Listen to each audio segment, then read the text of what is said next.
Hello and welcome back to another study in the chronological life of Christ. We're looking at the first miracle in John chapter 2, 1 to 11. It's found in John chapter 2, verse 1 to 12 technically. I could include 12 in it. And the third day there was a marriage in Cana of Galilee. Jesus' mother was there. Jesus also was invited with his disciples to the marriage. When the wine ran out, Jesus' mother said to him, "They have no wine." Jesus said to her, "Woman, what does that have to do with you and me? My hour has not yet come." His mother said to the servants, "Whatever he says to you, do it." Now there were six water pots of stone set there, after the Jews' way of purifying, containing 20 to 30 gallons each. Jesus said to them, "Fill the water pots with water." He said to them, "Now draw it and take some to the ruler of the feast." So they took it. When the ruler of the feast tasted the water, now become wine, and didn't know where it came from, but the servants who had drawn the water knew, the ruler of the feast called the bridegroom and said to him, "Everyone serves the good wine first. When the guests have drunk freely, then that which is worst. You have kept the good wine until now." This beginning of his signs Jesus did in Cana of Galilee, and revealed his glory, and his disciples believed in him.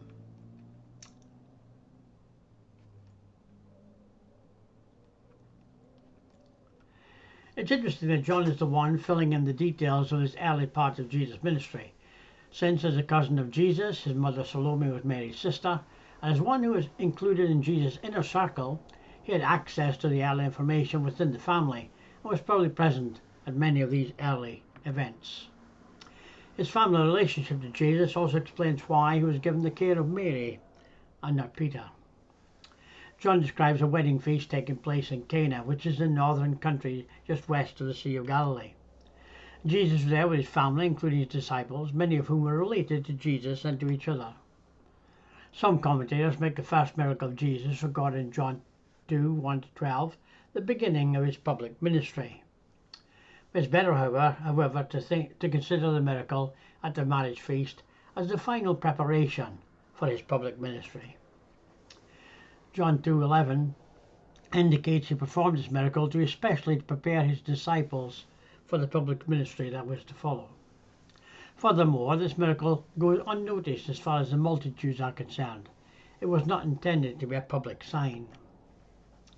Our outline could be first miracle 2:1 to 11, Mary's expectation rebuked by Jesus 2:1 to 5, the miracle performed 2:6 to 11, and then the residence is moved to Capernaum 2:12. Paraphrase. A third day after finding Philip and Nathanael, Jesus arrived in Cana of Galilee, a wedding feast in Cana, and Mary, the mother of Jesus, attending the feast. Jesus and his disciples, having been invited, were in attendance. When the wine was all gone, the mother of Jesus said, "The hosts have no more wine." Jesus replied, "What have you to say about my work? This is not the proper hour for my public manifestation." His mother then said to the servants, "Whatever he may say, do you do it." Jesus, his disciples, and mother all attended the wedding feast in the Cana of Galilee. Mother is anxious for Jesus to declare himself, but Jesus warns his mother that she is not to lead him, but to follow him. Only a few days before the events recorded in the second and third chapters of John, Jesus was virtually unknown among the people. 2 days before the wedding at Cana, Jesus invited 2 men to follow him who had come to believe in him upon the recent testimony of John the Baptizer concerning the supernatural events that had attended his baptism. John had witnessed the Spirit's descent from heaven as a dove after having been informed by God in advance that this would happen, with reference to the Messiah, who would baptize with the Holy Spirit. Upon this evidence, John had been able to declare confidently, "And I have borne witness that this is the Son of God," which begins to direct our thoughts to the value of credible testimony. Andrew, another disciple of John, heard John's witness and then became disciples of Jesus. The first thing that Andrew did was to go and tell his brother, Cephas, who we know as Peter, that he had found the Messiah. On the day before the wedding in Cana, Jesus invited Philip to follow him. Philip followed Nathanael and told him that he had found the promised Messiah. When Nathanael seemingly doubted, Philip asked him to come and see for himself. Jesus, immediately upon seeing him, provided Nathanael with direct and compelling evidence concerning his identity as the Son of God, and assured him he would see even greater proof in time that was to come. The point is that Jesus took his disciples to Cana that they may see his glory. This is the first time they're all called disciples in the ministry of Jesus. There's also the possibility he took this opportunity to show these former disciples of John the Baptist the contrast between his type of ministry and that of his former teacher. John's disciples came later and asked Jesus why his disciples didn't fast, i.e., why his ministry differed from that of John the Baptizer. Jesus was not eccentric and ascetic like John the Baptizer, but neither was he a glutton and a wine-bibber. As French points out, Jesus had a harder and higher task than the Baptizer. Jesus mingled with men in their daily living and sought to sanctify and purify their everyday activities, while John withdrew from the common activities of men. Jesus gives a divine sanction to the joyous activities of human existence, profitable activities such as marriage, family life, etc. Jesus never encouraged revelry for sensual gratification. His paramount emphasis was that of the Spirit. Jesus gives sanction to the wholesome activities of this world only in as far as they constantly lead us to a higher and holier walk with God. Luke 7:28 says, "There's not a greater prophet than John the Baptizer." Yet in contrast with Jesus, John did no miracles. As we study events recorded in John's account of the life of Christ, it will be helpful to notice that John was inspired to write down the reasons for believing Jesus is the Christ, and to show us how those who observed these events responded to them. Many accepted that evidence and followed Christ. Some saw the conclusion to which that evidence pointed, and yet they made the willful choice to reject that conclusion and even attempt to destroy the evidence and Jesus himself. Others who were convinced on the basis of the evidence yet allowed mere human association to keep them from following Christ. Perhaps they didn't want to go against the way that everybody else was going. It's not a great oversimplification to suggest that it is the acceptance or rejection of the conclusions demanded by the evidence that determines who will or who will not become a Christian and remain faithful to Christ. The New Testament model for evangelism and edification involves appealing to facts which, when carefully and rationally considered, demand conclusions. Great harm is caused by those who are suggesting we ought to give up our appeals to reason in favour of appeals to emotion. Those who propose that all ought to give up careful analysis of truth and instead just go out in search of wonder have missed the mark. A careful examination of the truth will lead us to Him who is wonderful, whose works and words are wonderful. The miraculous works of Jesus are wonderful, and John calls upon us to examine them in order that we might have a faith that is real. We need to recognize that all things beyond these are too wonderful for us, and we ought not to worry about them. In one sense, this modern rejection of truth and search for wonder does lead those who follow this method to a thing that is described as wonderful. Wonderful, horrible, disgusting things are happening in the land. The prophets prophesy falsely, the priests exploit the people, and my people love it. But when the end comes, what will you do? Says Jeremiah. Beginning in John chapter 2, we will see the miracle that Jesus performed in Cana of Galilee. We'll begin to see how men responded to it. We'll see Jesus forcefully driving men from the temple, and a call for a sign that would prove his authority to do so, and the sign that he gives unto them follows this first miracle at Cana. We will discover the effect that these miracles had upon a man called Nicodemus, and we will learn with Nicodemus some of the truths for which these miracles should prepare our hearts as John continues in his gospel. We will learn of the humble recognition on the part of John the Baptizer that Jesus Christ is the one who is greater than all men, and that all men who reject him will ultimately be lost. So in John chapter 2, 1-11, the miraculous changing of water to wine. This is the first of 9 signs or miracles selected by John.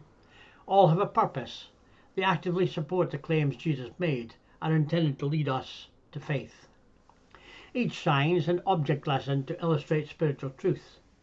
The new wine of the gospel is contrasted with the water of the old faith. Jesus came to bring something really new. On the third day of his public ministry, Jesus and his 5 disciples accepted an invitation to a wedding feast in Cana of Galilee. The record of the days is continued. This being the 3rd day after Jesus left for Galilee, 3 days after Jesus met Nathanael. 7 days have passed since John 1:19. John probably means it was the 3rd day after Jesus decided to go into Galilee that he finally arrived in Galilee. It's strange to see Jesus and the disciples called only a few days earlier to be invited together, all guests dressed in special garments. Historians tell us the wedding feast was an elaborate affair in which the guests were required to wear a wedding garment. The typical Jewish wedding in Jesus' day was not preceded by a live-together arrangement. Today, many young people are just living together and may decide or may not decide to marry later. Some couples skip the dating part and just hook up. The Jewish people in Jesus' day desired to obey God and consequently waited until marriage to engage in sexual relations. The wedding would start when the bridegroom arrived at the bride's home. The bridegroom would then walk with his bride to his home, along with the bride's father. They were joined by the bridegroom's companions and others who carried lanterns to provide light during the walk. It became a torchlight procession. The processional included singing, the throwing of grain on the ground, and other activities.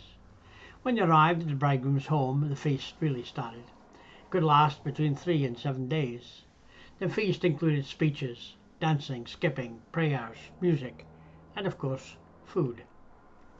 At the end of the feast, the bride's parents escorted her to the nuptial chamber, where the bridegroom and bride had sexual relations. When they were finished, their parents were handed a blood-stained cloth as proof that she was a virgin. Her parents would then show the wedding guests the blood in the cloth as proof that their daughter was a virgin. This is quite disgusting to us today, but in Jesus' time, weddings were legal contracts. The wedding contract required that the bride be a virgin. The contract often included the details of what would happen at the wedding, as well as what would be provided at the feast. Both the bridegroom and the bride were crowned. They would be king and queen for a week. So it's not surprising that Jesus' mother was concerned when the wine actually ran out. Nathanael came from here. It could be that Nathanael had the invitation, and that was why he was able to bring everybody with him. Some speculate about the possibility of Jesus and the disciples being related, even if only distantly, as we know Jesus and John the Baptizer were related. The place, Cana of Galilee, is mentioned only in John's Gospel. Cana was a small village and is always qualified by the term Galilee. There seems to have been several Cana even within Galilee. It could be Kerbat Cana, 5 hours walk away, or Ain Cana, where there was a spring only half an hour's walk away. Some suggest that Cana was 60 or 70 miles north of Bethany, beyond Jordan, which would be a difficult but possible walk in 3 days. Although we cannot be absolutely sure, it's possible to place 3 or 4 miles northeast of Nazareth, now called Kerfkanye. J.W. McGarvey, author of the Lands of the Bible, visited there in 1879 and inspected an ancient building which had been converted into a chapel. This building was alleged to have been the very place where Jesus made the water into wine. They even pointed out to Brother McGarvey 2 stone mortars containing water which were used to immerse infants. They were supposed to be the very jars used by the Lord in his miracle. The caretakers of this chapel seemed to be unaware that these 2 jars could only hold about 6 gallons apiece, whereas the scriptural water jars held approximately 20 to 30 gallons each. It was an unknown family in an obscure village not mentioned in the Old Testament, yet it was the scene of Jesus' first supernatural act. Mary, mother of Jesus, was there, probably as one invited to assist, much as certain ones are invited today to attend the festivities of the wedding reception of a relative or a friend. Mary's concern was only natural when the wine began to fail. This would be very embarrassing according to Eastern customs of hospitality. Just what Mary expected Jesus to do, we're not expressly told. It may be safely inferred, however, from Jesus' answer that she desired something extraordinary from him. For years, Mary had observed such things as the astounding miracles surrounding her son's birth, the prophecies of Simeon and Anna, Jesus confounding the teachers in Jerusalem, and she kept all these sayings in her heart. She had probably been informed of the miracles surrounding his baptism. Now Jesus appears with 5 disciples, and it seems to her that he is ready to announce himself to the world, to make some drastic changes in the present special social order. Mary had decided that this is his opportunity to do so, and she hints that he should avail himself of this moment. Mary felt the Lord needed some motherly advice in order to carry out his work. It's obviously an eyewitness account, as frequently in the Gospel the narrative reads like the remembrance of one who was there. Omissions. John doesn't identify the bride, the groom, the families involved. Only Jesus and Mary are actually named. In the light of full day stands the Christ. The rest is shadow. What Rembrandt did for art, John, under the Spirit's guidance, does for religion, Hendrickson says. Remarkably, some commentators suggest that the wine failed because Jesus and his disciples arrived as unexpected guests. Yet John 2:2 says they were invited. The people would feast. It was expected that a constant supply of good food and ample drink would be forthcoming. It would have been quite devastating to the host if something as fundamental as the wine were to run out. The food and drink would have been lavishly spent on, as would be gifts and all else associated with the feast. Meat, which was rarely eaten due to the cost factor, would have been available in abundance. It would have been a matter of serious social embarrassment for the families of the bride and the groom, and for the ruler of the feast, if the guests were not properly attended by the hosts. If they had underestimated the amount of wine the guests would consume at the feast, the wedding and the associated feast were the highlight not only of the social calendar, but also of the couple's lives. It was most important that all ran smoothly. The ruler of the feast presiding over the banquet, it was his duty to take care of the preparations, and during the feast he would get around among the guests and see to it that they lacked nothing. There's no mention of Joseph. The assumption that he was much older than Mary and had already died is unsupported really by any evidence, because later he's mentioned in John 6:42. It says, they were saying, surely this is Jesus, son of Joseph, whose father and mother we know. How can he now say, I have come down from heaven? Note, Mary seems apparently in some position of authority when the wine provided by the host had been consumed. Mary reported the fact to Jesus in the presence of the others, and in a manner suggesting that she expected him to correct the problem. What to me and to you, woman? The same phrase. Did Mary expect him to work a miracle in the most public manner and reveal his identity? This discourse may seem rather abrupt to the casual observer, but woman, gunai, was not an impolite or discourteous term in those days. We see that Jesus understood Mary to be dictating the course of his ministry. A literal translation of his answer would read, woman, what to me and to thee? Why do you involve me? Would have been quite normal under social rules of the time. Lenski puts it, Jesus was saying, woman, what is there in common for us in this matter? Or this is my affair, not yours. In the word woman there is no rebuke or insult, for he used the same word tenderly, reminding her to the care of the beloved John later on. But in the phrase, why do you involve me, there is a rebuke. He cannot allow even his mother to dictate his fares. It was necessary for Jesus later to remind his family that it must not interfere with his ministry. When his friends thought him beside himself, they seemed to have reported to Mary and her sons. His family came seeking him, apparently to take him home for forced rest, but Jesus wouldn't even walk through the crowds to talk to them.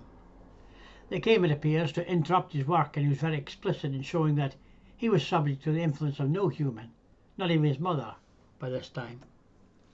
Jesus is Lord of all. Everyone must learn to depend upon him as the mediator.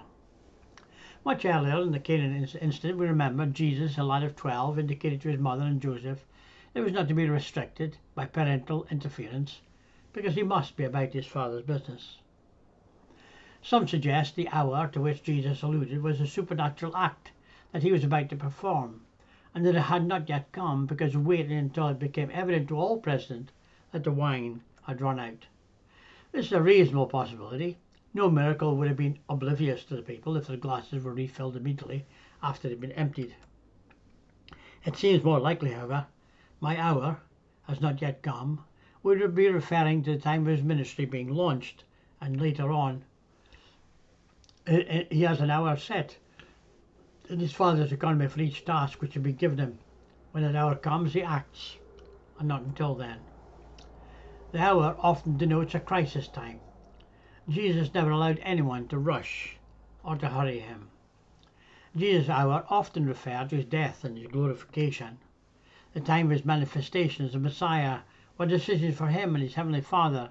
Jesus even told Judas, "Whatever you do, do quickly," thus beginning the events leading to his crucifixion and beyond.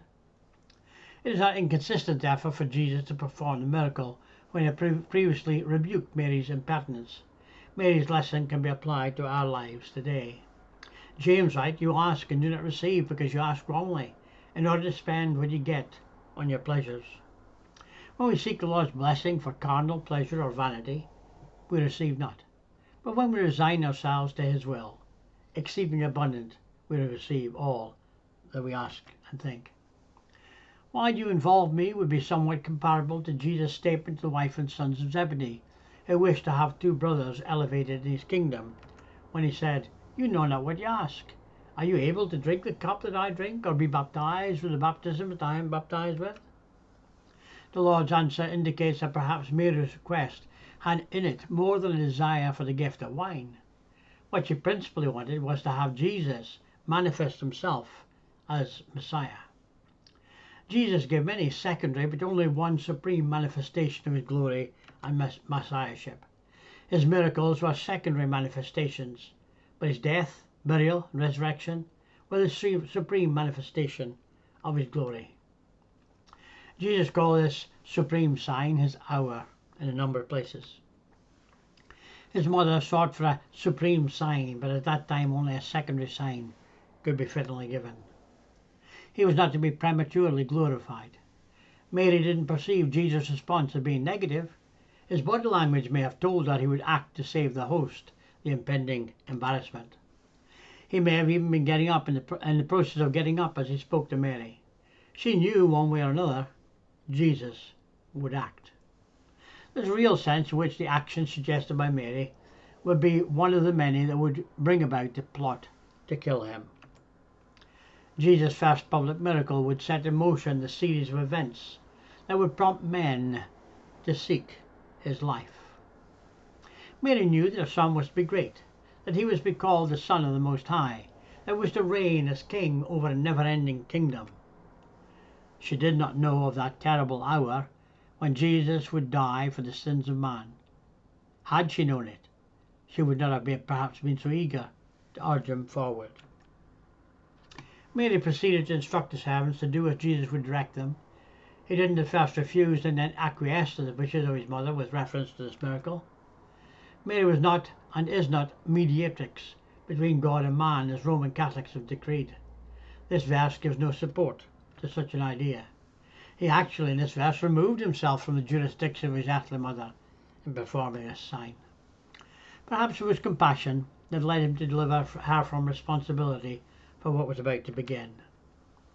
6 20-gallon water jugs set aside for purification rites indicates a large crowd. John, writing with Gentile readers, feels it's necessary to note that the jars were there according to the Jews' manner of purifying. This is one of the Jewish traditions added to the law of Moses. These jars were used for washing, probably being kept at or near the entrance of the house. The Jews were very careful to wash before meals and after meals, in case they had touched a Gentile or rubbed against a publican or a harlot in the marketplace. Also, they washed their hands and their pots and pans before and after eating to cleanse themselves ceremonially. People could use this water to wash their feet from the journey and before entering the house proper. Also, the servants would pour water over the hands of the guests as part of the rites of purification, still done in some parts of Israel today. The jars were made of stone to assist in keeping water cool. The jars were filled to the brim, indicating between 100 and 120 gallons. Some would go as far as 180 gallons. Possible symbolism. 6 is a symbol of incompleteness, which the law was without Jesus. The water was used for ceremonial washing. Jesus changed this water into wine, much sweeter and richer. In fact, the best wine they'd ever tasted. The servants, note the commands given by Mary and Jesus. Jesus' instructions didn't make sense. It involved time and labour.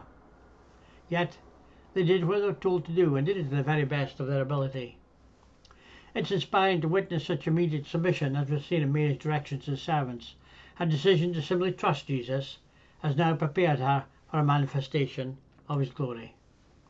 Notice also that Jesus didn't touch the jars or the water with his own hands. When the servants had filled the jars to the brim, Jesus invited them to draw some and take it to the ruler of the feast. What would be the thoughts of the servants and Mary when Jesus commanded the jars to be filled with water? Do you think he'd be mad? It would be fruitless to speculate, just as it is pointless to speculate about the extent of the miracle. Whether the water became wine only when they drew it from the jars, whether all the wine in each jar became wine and remained so. The point is, Jesus performed a miracle. The radical critics claim the miracle runs counter to the laws of nature, therefore they attack the credibility of the account. Trench, in his notes on the miracles of our Lord, page 16, explains it this way.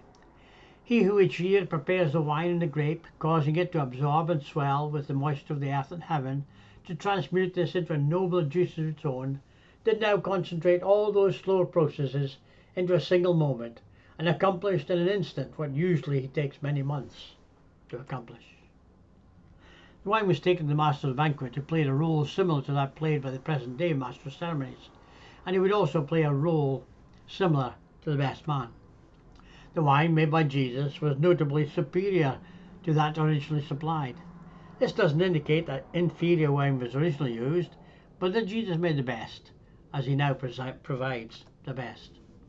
This could also be seen as the superiority of Christ in his teaching over the old law, the old dispensation. The best wine was usually served first, so that people would indulge and not be able to tell the wine later that had been deteriorated, or the cheaper wine. When the ruler of the feast had tasted the good wine that had been brought to him, he attested the miracle without even knowing that it had occurred. It was the bridegroom who received the praise for the quality of the wine, holding back until last that which had not even existed at the beginning. The bridegroom knew that he had not produced the wine. The servants and those standing by had directly witnessed the event. There was likely much talk among those present concerning what had happened in their midst. There are those, even among religious leaders, who do not believe in miracles at all. L.D. Weatherhead, It Happened in Palestine, explains it is a joke on the part of Jesus. He says this started as an unfounded rumour that he had changed water into wine. People just pretended that the water was wine to save the embarrassment of the host. Like a joke, Adam's ale, the water, tastes best, he says. And he's a religious leader. Is that explanation reasonable? Is John recounting the incident to prove that Jesus was a joker, or that Jesus was the Son of God? Also note this passage cannot be used to justify or condemn drinking. This is not the context of the verse. The passage is to demonstrate his miraculous power, and as a result. It would appear that it generally became known that Jesus had done this thing which was manifesting his glory, and was connected with the belief of those who saw it. It's interesting to note how briefly and succinctly inspired men wrote of events that would take a modern reporter many pages of words to describe. The guests would have been interviewed. Their feelings about the matter would have become the focus of the story if some modern reporter had been there. John, however, was inspired to reveal the facts. The reader is left to wonder about much of the emotional response that came from the observers of these facts. Miracles. The Greek word Simeon. In John's Gospel, it's translated miracle 13 times and sign 4 times.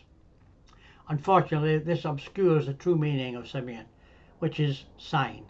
The 3 synoptic Gospels describe Jesus' miracles mostly as dynamis, literally powers, but usually improperly translated as mighty works by the King James Version. John, on the other hand, is concerned to show that Jesus' miracles, of which he only relates 9, had a spiritual significance. For instance, feeding the 5,000 illustrated the fact that Jesus was the bread of life. Raising Lazarus underscored the truth that Jesus was the resurrection and the life. So John regularly refers to Jesus' miracles as signs. Here we're able to show the results of the miracle, manifest his glory, showing Jesus' power over natural laws, showing his credentials to the word. The miracle was done not just to save embarrassment at the wedding, but to manifest Jesus' divine glory and to bring about greater faith. The disciple challenging the disciples to put their faith in Jesus. It's apparent to his followers that Jesus had performed a miracle, which increased their faith. Faith is built upon facts, and John has provided us with sufficient facts to produce faith. We'll take the opportunity here to define the word disciple. Disciple comes from the word maratho, which means I learn. A disciple is then one who learns, who is a pupil, who is a follower. It's best defined as learner, one who accepts the instructions of his teacher and makes his way of life. The miracle at Cana shows that Jesus didn't require his disciples to have a perfect knowledge or perfect faith in order to begin following him. What the Lord wants is a disciple with a willing mind and an honest heart, willing to learn and honest enough to apply the lesson to his own life. We'll also take the opportunity here to make a short comment on the subject of wine. I, for my part, as a man answerable to the Chaldeans when they come to us, shall stay here at Mizpah, whereas you can harvest the wine, summer fruit and oil, fix your storage jars, settle in the towns which you have seized. Jeremiah 40 verse 10 says. Proverbs 20 says, wine gives false courage, hard liquor leads to brawls. What fools men are to let it master them, making them reel drunkenly down the street. The most common word used in the New Testament is oinos. What kind of wine? Men have argued for centuries trying to give an answer for this question that often suits their own agenda. B.W. Johnson says there's 3 kinds. Fermented wines, very unlike our fiery liquors, and contains only a small percentage of alcohol. There's a new wine, the fresh fruit of the grape, not intoxicating. Thirdly is a wine in which, by boiling the fermented juice of grape, or by the addition of certain drugs, the process of fermentation was stopped, which has not intoxicating properties. Leon Morris, wine was usually well watered. The normal dilution was 1 part of wine and 3 parts of water. Some would even go further and say 3 parts or 10 parts of water. Everyone agrees that Jesus was a man without sin. If Jesus turned the water into fermented wine that would make people drunk, then you would have been guilty of sin, surely. Woe to him who gives drink to his neighbour, pressing him to your bottle, even to make him drunk, that you may look on his nakedness, Habakkuk says. So when the master of feast said it was the best wine, he didn't mean the most intoxicating, he meant it was the best tasting. The first juice that comes out of the grapes is the sweetest and best tasting, which is what Jesus had created with his miracle. Others have suggested the first century people didn't have the way of preserving the grape juice without it fermenting. However, that's not true. There were at least 3 different ways they could do this. The first method was to boil the grapes down to a thick mixture called defrutum. They would then use this to put on their bread, and they would add water to it for a drink. The second method was to use wool or a similar material to filter the particles, including the yeast, from the grape juice. This would prevent it also from fermenting. Pliny said, for all the sick, the wine is most useful when its forces have been broken by the strainer. Pliny teaches us to use this filtered juice for those who are sick, which means that Paul was most likely recommending unfermented wine for Timothy's sickness. The third method was to put the wine in a sealed container and put it into a pond or a well, which would keep it from fermenting. The Zondervan Pictorial Bible Dictionary describes it this way. If you wish to have grape juice all year, put grape juice in an amphora and seal the cork with pith. Sink it in a fish pond.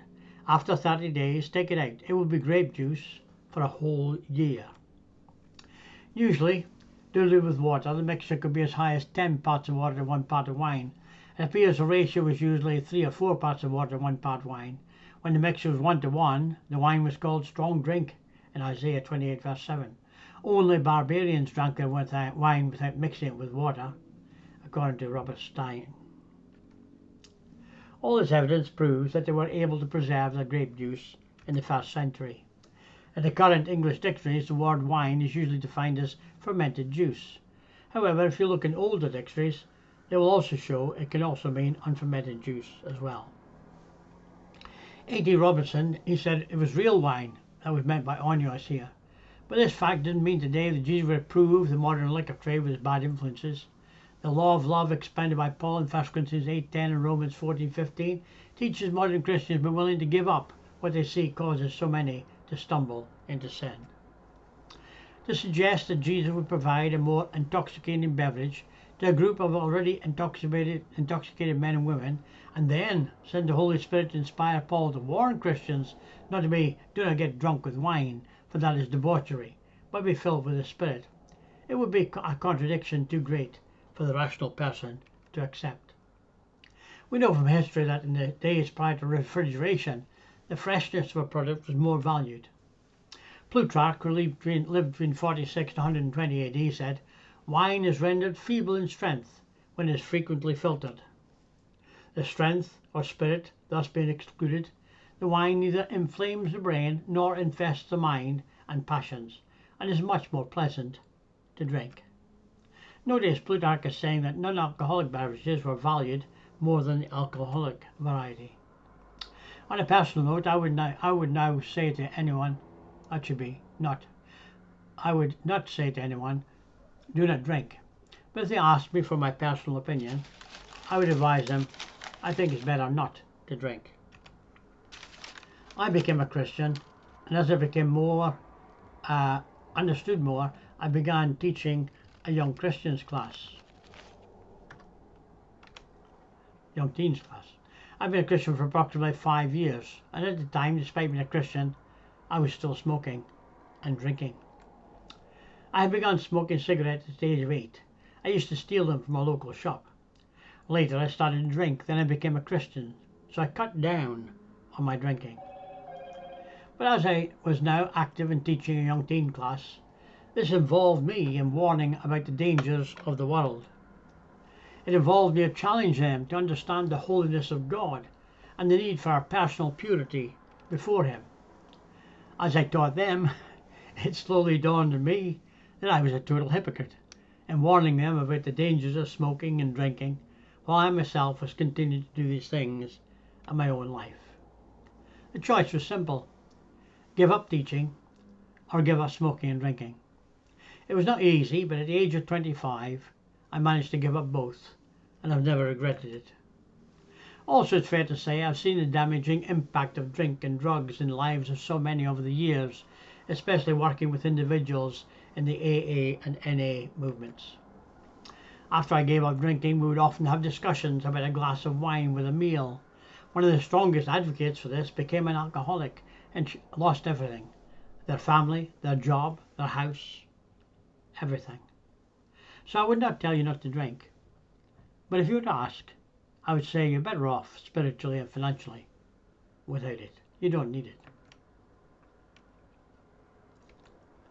John concludes this portion with a matter-of-fact statement that he went from Cana down to Capernaum with his mother, brothers and disciples for a few days. This seems to be the centre point from where Jesus conducted his ministry from now on. Jesus from now on seems to make this city a pivotal point for the larger portion of his ministry. We need to study synoptics to realize this, since nearly all of his Galilean ministry is recorded in those accounts. One thing seems evident: Jesus never returns to Nazareth to live, only to preach and be rejected. After John the Baptizer was delivered up to prison, Jesus withdrew into Galilee, and leaving Nazareth he came and dwelt in Capernaum, which is by the sea. The Gospel of Luke tells us Jesus did not own a residence. He probably made Peter's home his headquarters here in Capernaum. Whatever the case, Capernaum seems to be the headquarters for all his activities until he finally ends his public ministry in Galilee and comes to the Feast of Tabernacles. Once he arrives in Judea at this feast, he never again returns to Galilee except for a few days preaching in the borders of Galilee. There's a great deal of controversy among the commentators as to the most probable location of Capernaum. The two most likely places are the ruins of modern Tel Hum or Khan Mania. Most scholars prefer Tel Hum. Capernaum was located in the north side of the Sea of Galilee, west of the Jordan River as it enters the sea. The ruins of Tel Hum are very interesting. Most of its buildings were built of black basalt, with the exception of a white synagogue. This synagogue probably dates back to about 200 AD, but is built as still more ancient ruins which date back to the very time of Jesus. Capernaum was the home of 4 fishermen. It was a customs station and a residence of a high official of the king. A Roman garrison was probably stationed there, under the command of the centurion mentioned above. So completely had the city perished, as was prophesied by the Lord in Matthew 11:23, that the very sight is a matter of much dispute today. Jesus made time to be with his family and friends. Like the people of Nazareth, the people in Jesus' adopted town do not accept him as the Messiah, but rejected his signs and him as a person. The term brothers used here, together with the term disciples, proves that Jesus had physical as well as spiritual brothers. Mary was not a virgin throughout her life. John 7:5 says, not even his brothers had faith in him. His brother's family, Adelphus, not cousins, Anipius. The question would probably never have been raised had not the Roman Church made the perpetual virginity of Mary a dogma. The New Testament reveals the Lord's brothers and sisters. They're mentioned in all these different passages. There were 4 brothers. None of the accounts tell us how many sisters he had or what their names were. The number of days Jesus stayed in Capernaum is not certain. We are told it was not many days. The couple in Cana had a spring wedding, probably sometime in April. Jesus attended this wedding, spent a few days in Capernaum, then joined the thousands of pilgrims going to Jerusalem for the Passover, which was also in April. When Jesus arrives at the Passover, he will declare himself to the rulers in no uncertain terms. There he will begin his public ministry, his open manifestation to the multitudes and Jewish rulers. If you got something out of this lesson, please feel free to come back and join us next time. Every blessing.